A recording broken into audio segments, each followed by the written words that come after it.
देश में कोरोना की तीसरी लहर से हड़कंप मचे और इस जंग के बीच अच्छी खबर भी आ रही है। दिल्ली और मुंबई से अच्छी खबर है क्योंकि लगातार केस वहां पर कम हो रहे हैं। और दिल्ली में अगर पिछले 24 घंटे की बात की जाए तो 12,500 नए मामले सामने आए हैं। लगातार तीसरे दिन दिल्ली में नए केस में कमी देखी जा रही है। राहत की खबर है, अच्छी खबर है मुंबई से भी है, जहां पर 24 घंटे में नए मामले 2000 से नीचे हैं और देश में कोरोना के आंकड़े घटने लगे हैं।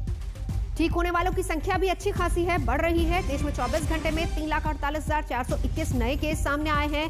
4,205 लोगों ने अपनी जान गंवाई, जबकि 3,55,338 लोग कोरोना से ठीक हो चुके हैं।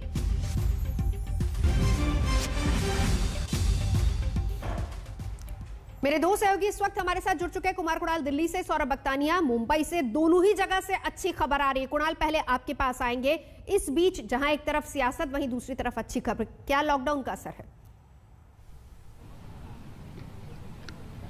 बिल्कुल लॉकडाउन का असर है, क्योंकि जिस तरीके से जो पॉजिटिविटी रेट है वो कमी हुई है, ये सबसे बड़ी बात है। क्योंकि आंकड़े टेस्ट के हिसाब से घटते बढ़ते रहते हैं, लेकिन पॉजिटिविटी रेट लगभग 17% के आसपास आ गई है, जो कि 36% तक एक समय था जब चली गई थी। तो ये एक बड़ी राहत की बात है। इस बीच में हम जहाँ पर खड़े हैं वो वैक्सीनेशन सेंटर है और लोगों को वैक्सीनेशन के लिए भी ज़्यादा से ज़्यादा तादाद में लोग आ रहे हैं। सबसे बड़ी बात है कि वैक्सीनेशन को लेकर के थोड़ी चिंता ये थी कि दिल्ली में क्या वैक्सीन खत्म हो जाएंगे, क्या होगा। लोगों को मशक्कत करनी पड़ रही है स्लॉट लेने के लिए, लेकिन लोग बड़ी संख्या में आ रहे हैं। आप लोगों को क्या स्लॉट लेने में दिक्कत हुई, क्या हुआ, मन में कोई चिंता? स्लॉट नहीं मिल रहे हैं। कितनी दिक्कत हुई?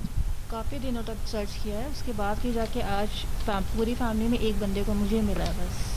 तो ये स्थिति है। वैक्सीनेशन का जो स्लॉट है, वैक्सीनेशन ड्राइव तो चल रहा है, इंतजार करना पड़ रहा है। दिक्कत आ रही है, किस तरीके की दिक्कत आप लोगों को आ रही है? कुणाल, मैं लौटूंगी आपके पास क्योंकि परेशानियां, दिक्कतें लगातार आ रही। क्या इस तरह की परेशानी मुंबई में भी है? क्योंकि सौरभ बख्तानिया, वहां से जो खबर मिल पा रही है वो ये कि अब 18+ वालों का टीकाकरण हाल फिलहाल के लिए रोका गया है। सौरभ जी बिल्कुल नवजोत, अच्छी खबर तो ये है कि 1700 से 1800 नए केसेस आ रहे हैं। टेस्टिंग भी अब धीरे धीरे बढ़ा रहे हैं, तो राहत भरी खबर जरूर है मुंबई में। लेकिन सबसे बड़ी बात है कि वैक्सीनेशन की काफी ज्यादा किल्लत सामने आ रही है। जी देखिए, अब ऐसा ना हो कि वैक्सीनेशन सेंटर्स ही हॉटस्पॉट हो जाए कोरोना के। फिलहाल अब मुंबई के बीकेसी वैक्सीनेशन सेंटर पर मौजूद है और यहाँ पर आपको तस्वीरें दिखाए कि वैक्सीनेशन की भारी कमी है। कई सारे ऐसे सीनियर सिटीजन है वो यहाँ से वहाँ भाग रहे हैं, लेकिन उनको वैक्सीन नहीं मिल रही। वहां पर आप देखें कि जो 2 सीनियर सिटीजन है, जो 2 लेडीज है, वो कंटिन्यूस कोशिश कर रही है कि उनको वैक्सीन मिल जाए। उनका ऐसा कहना है कि उनको उतना मोबाइल उनके पास ऐसा नहीं है कि वो रजिस्टर कर सके, अपॉइंटमेंट ले सके। अब जिनके पास स्मार्टफोन ना हो, स्मार्टफोन इस्तेमाल करना ना हो, वो क्या करे? और नवजोत, दूसरी सबसे बड़ी बात, कोवैक्सीन की भारी कमी है। देखिए, 5 लाख से ज्यादा ऐसे लोग हैं जिनका सेकेंड डोज पेंडिंग है, लेकिन उनको कोवैक्सीन नहीं मिल पा रही। तो जो फ्रेश स्टॉक आया था 18 से 44 एज ग्रुप के लिए जो कोवैक्सीन का, वो सारा का सारा अब डाइवर्ट कर दिया गया है 45 एंड अबव एज ग्रुप को, जिनको सेकंड डोज लगना है। बिल्कुल। तो आप देखिए कि किस तरीके से सीधी सी बात है, किल्लत है। सौरभ लौटूंगी। प्राथमिकता पहले उन लोगों को जिनका पहला इंजेक्शन लग चुका है और दूसरा कम से कम उनको लग जाए, फिर उसके बाद 18+ वालों को, और इसीलिए फिलहाल इसको रोका गया। 2 सहयोगी जानकारी दे रहे थे। इस बीच हम आपको यह भी बताएं कि देश पर कोरोना की तीसरी लहर का खतरा है, लेकिन टीके का संकट लगातार बना हुआ। यही तस्वीरें हम आपको हर जगह से दिखा भी रहे हैं। तमाम राज्यों से टीके की किल्लत की खबरें आ रही हैं।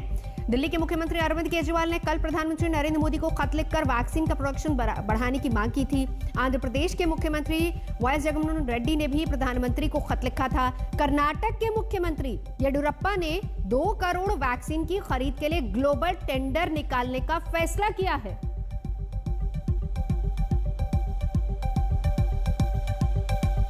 तो वैक्सीनेशन को लेकर एक तरफ सियासत हो रही है और इस बीच शहर शहर वैक्सीनेशन की ग्राउंड रिपोर्ट क्या है, हाल क्या है, हमारे संवाददाताओं की नजर देखिए।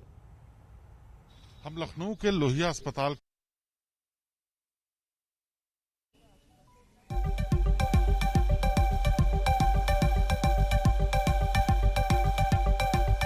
के बाकी हिस्सों की तरह ही वैक्सीनेशन को लेकर लोगों में तो उत्साह देखने को मिल रहा है, लेकिन समस्या ये है कि वैक्सीनेशन केंद्रों पर वैक्सीन सीमित संख्या में मौजूद है और इसीलिए लोगों को कई बार निराश होकर के जाना पड़ रहा है।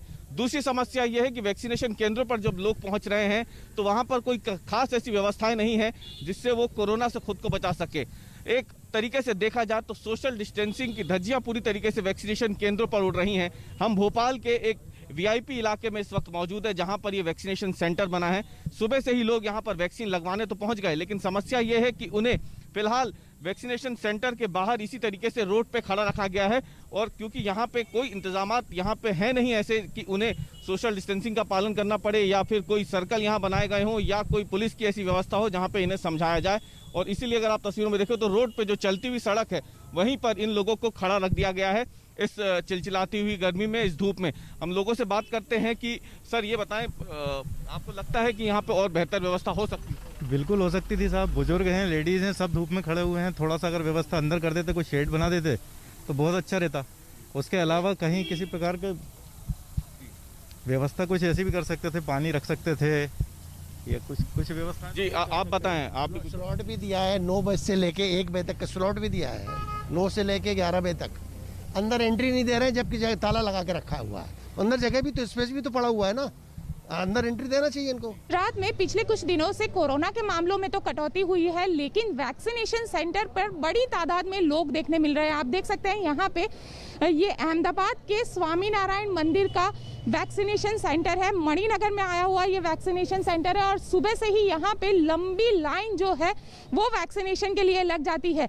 और सबसे दिलचस्प आपको बताते हैं कि यहाँ पे जितने वैक्सीन के जो डोज आते हैं उसके बाद अगर कोई भी आता है तो यहाँ पे दरवाज़ा जो है उसे बंद कर दिया जाता है। यानी जो लोग हैं जिनकी जितना वैक्सीन का डोज आया हुआ है उनको टोकन दे दिया गया है, और उसके बाद ये दरवाज़ा जो है उसे बंद कर दिया गया है। हमारे साथ यहाँ के कुछ लोग मौजूद है जो वैक्सीनेशन के लिए आए हैं। काका ये बताइए, सुबह कितने बजे से यहाँ पे आप इंतजार कर रहे हैं? 8 बजे से 8 o'clock से 8 बजे से आप आए हैं। कितना वक्त लगा है? मास्क पहले तो पहन लीजिए।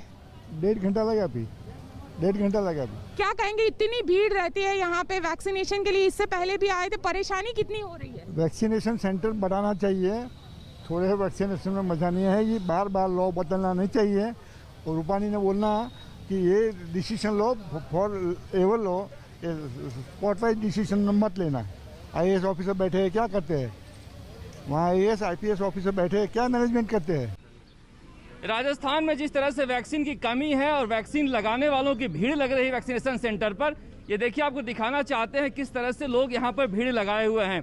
जो सोशल डिस्टेंसिंग की बात कहीं नजर नहीं आ रही है, और लगातार लोग एक दूसरे पर किस तरह से यहाँ पर लगे हुए देखा जा सकता है। यहाँ पर हालत ऐसी है कि कह सकते हैं कि कोरोना से बचने से ज़्यादा कोरोना लेने के लिए लोग यहाँ आ रहे हैं।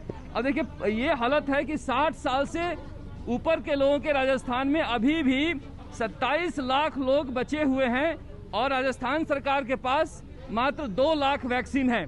इसके अलावा 42 लाख जो हैं अभी 45 साल के ऊपर के लोगों का एक भी डोज नहीं लगा हुआ है। सरकार के पास वैक्सीन ही नहीं है। सरकार कह रही है कि इस महीने कहा है केंद्र सरकार की तरफ से कि 17 लाख वैक्सीन देंगे। ऐसे में समझा जा सकता है कि जो 60 साल के ऊपर के लोग हैं उन्हें भी ये वैक्सीन पर्याप्त नहीं हो पाएगी। जहां तक 18 साल से ऊपर के लोगों की बात है, मात्र 5 लाख लोगों का वैक्सीन लगा है, और वैक्सीन है ही नहीं। कब तक सीरम इंस्टीट्यूट से आएगा कुछ पता नहीं है। इस तरह से देखा जा सकता है, आप लोग इस तरह से लाइनों में लगे हुए हो, ये तो कोरोना लेने के लिए आ रहे हो। सर क्या करे, तो क्या करे, ये रोज रोज परेशान करते हैं। पूर्व सांसद पप्पू यादव को गिरफ्तारी के बाद देर रात 2 बजे के करीब भारी पुलिस बल के बीच सुरक्षा के बीच सुपौल जिले के वीरपुर जिले लाया गया है, जहां पर उन्हें 14 दिन की न्यायिक हिरासत में भेज दिया गया है। पटना से हुई गिरफ्तारी के बाद हर जगह पप्पू यादव के समर्थकों का भारी विरोध भी देखने को मिल रहा है।